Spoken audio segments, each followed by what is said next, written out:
Alright, I have tried to film this video a couple of times and something keeps happening, but I feel like this time we're really a go. So, my name is Amanda.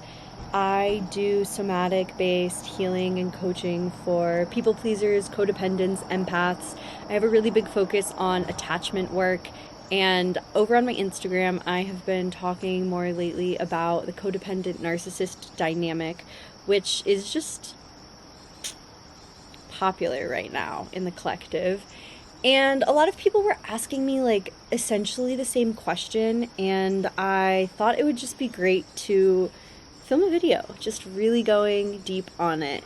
So I'm going to talk about this from a really like bird's eye view perspective to give you an understanding of what's happening from this really like general overarching sense.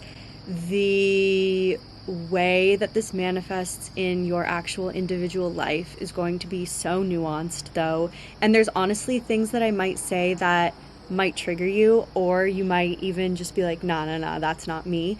If you have a firm resistance to anything I'm saying, I would urge you to actually try to sit with it and question what that resistance is. While this terminology has been really popular lately, the empath narcissist, the codependent narcissist, I really don't like getting too fixed on this terminology because I think it can get really essentialized, meaning we get really attached to it and identified with it, and we start seeing everything in the world through this lens and pointing fingers using this terminology. And I think it's really helpful to recognize like, oh, this kind of templating, this pattern is playing out in this relationship in my life, but it can just be really limiting. And codependency and being an empath, and narcissism exist on a spectrum. It's not this like black and white thing, like you're a narcissist. It's like, maybe this person is acting in narcissistic ways in their relationship with you. Maybe they're acting in narcissistic ways in their relationship with many people, but also maybe they are deeply caring in some other ways. That's why it can be confusing though. Like very often you'll see the narcissist maybe like taking care of homeless people or like helping survivors of domestic abuse, but they're not actually able to acknowledge that maybe they made a mistake, maybe they hurt someone, maybe they've done something that's not okay. And the reason for this is because the narcissist has deeply rooted shame, like deeply rooted shame from their childhood. And so essentially like their whole personality has developed around helping protect them from this shame. But now the thing is, the empath / codependent also has this deeply rooted shame. I use the term empath and codependent like fairly interchangeably because they both share this core thing of being unable to identify their own core frequency and recognize that they are in control over it. So they are incredibly influenced by other people's energy.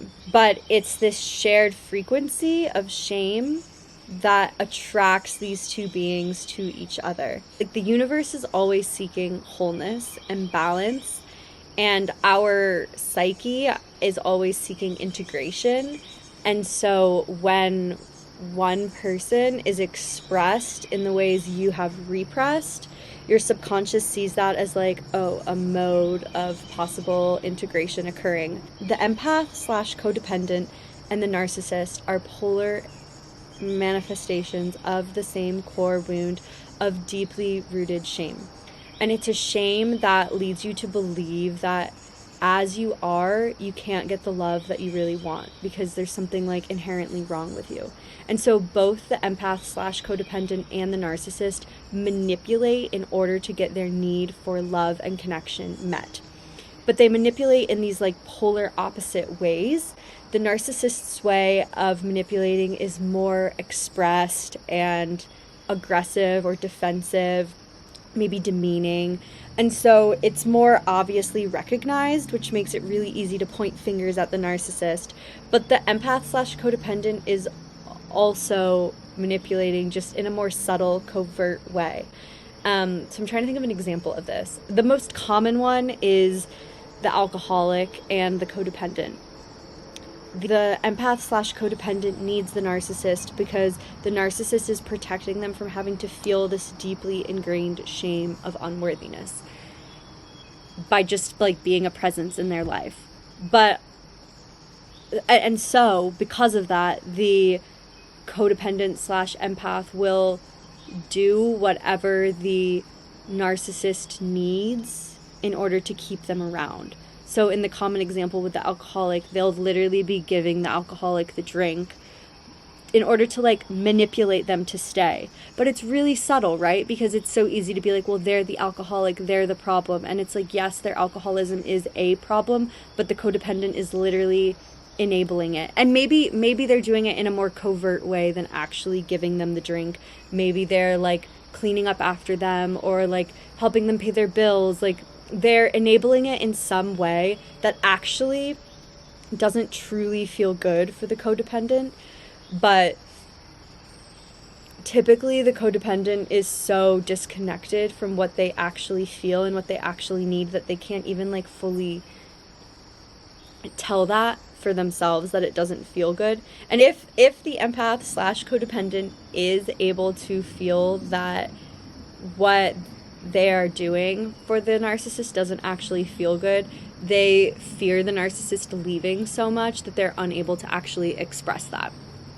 And ultimately, this is a manifestation of this deeply rooted shame from childhood trauma that leads you to feel like you have to look outside of yourself and abandon yourself in order to get your needs met. And if you don't get those needs met, then you go deep into that shame and it's really uncomfortable. And so your whole personality is structured around helping to protect you from this shame, this not enoughness that honestly for a lot of people was like implanted into their being through a trauma before they were even like forming conscious memory, maybe even before you were able to speak.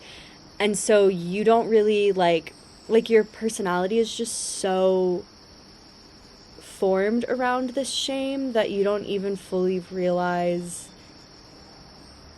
that it's there.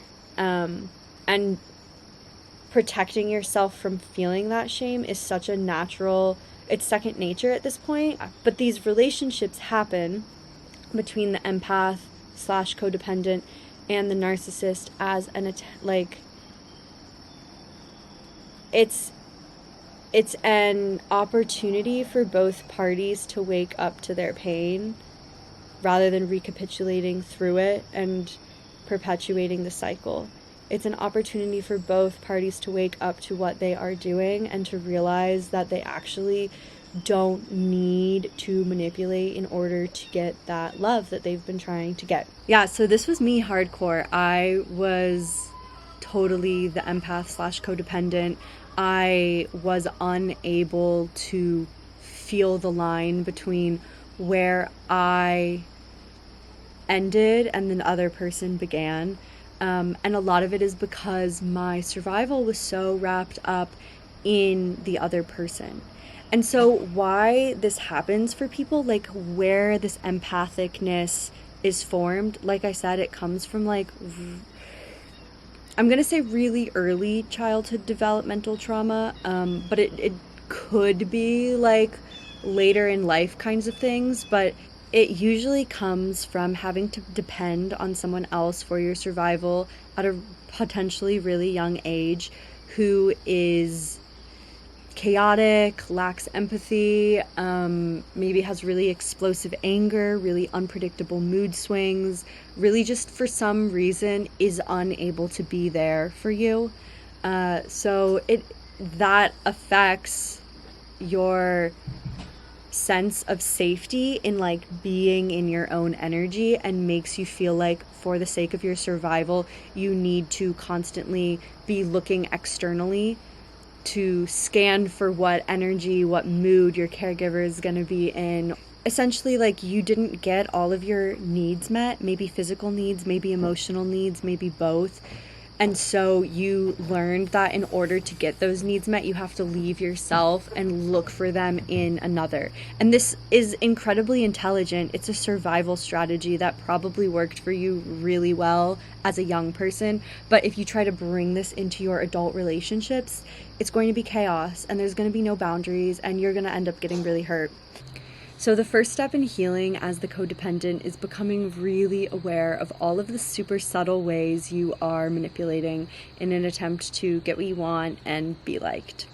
And the beautiful thing is that as you do this, you start to learn that you don't have to manipulate to receive love. You're just worthy of it. On the flip side, I want to explain that narcissists very commonly have or had a narcissistic parent. And so they had a parent who, and empaths also can have had a narcissistic parent. Again, these are two different polar opposite manifestations of the same core wound. It could go this way, it could go to the other end of the spectrum. But if you, yeah, and I do kind of tend to find that someone who goes the more narcissistic route had like a I don't want to say more severe because I don't like comparing trauma, but they had to close and protect really early, potentially, in a really severe, intense way. Whereas the person who swings more to the empath end of the spectrum is more like it was still safe enough for them to be open in order to try to survive. They didn't build like a whole shell around them. Because, right, that's what narcissism is. It's this like shell to protect you. Like this fort, and there's like little army men all over the fort who are like ready to poke out and like shoot and attack anyone who tries to break into the fort, and who could potentially affect the narcissist's sense of self and sense of self-esteem, because they have this deeply ingrained shame. And shame is a really, really, really uncomfortable emotion to feel. If you feel deep shame as a baby, it literally feels akin to dying. And that, to varying degrees and for different reasons, is what has happened for both the narcissist and the empath, and at varying ages as well. But this shame is so fucking uncomfortable that both people develop entire personalities around trying to protect themselves from it, and then they become adults and they are literally perfect puzzle pieces for each other, and so they're attracted to each other. We also really tend to be attracted to people who have a similar level of differentiation from us. Differentiation meaning one's ability to recognize their own, like my own experience is different from your experience, and your experience doesn't have to affect my experience. I can be open to it and compassionate about it, but it doesn't have to fundamentally like change my experience. And so you can see how both the empath and the narcissist both have very low levels of differentiation. And again, that's a reason why they're attracted to each other, because the narcissist is going to like tell the empath like, no, that's not what you experienced. And then the empath is going to feel the narcissist's feelings and pain so much that they're not going to be able to separate from it and tell that it's not theirs. And so they just get like all enmeshed. There's no differentiation. And then like throw in that like Disney movies make you think that relationships are supposed to be about like wholeness and completing each other, and like on a spiritual level, yeah, there is this like search for wholeness. That wholeness can't actually come without self-awareness. Otherwise, we're going to constantly be looking for the wholeness in the other person, and there's no differentiation. Wholeness on a spiritual level can actually truly be found when we are sovereign individuals, responsible for our own experience, our own regulation. Yeah, there's so much more I could say about this. I could go like really deep into attachment. I could go into it more from a spiritual angle. There's a lot to say. Definitely am open to questions. I'm definitely open to talking about this topic more. I love talking about this stuff. So if anyone wants to hit me up with questions, you're welcome to do so. And yeah, maybe I'll film another video on this at some point.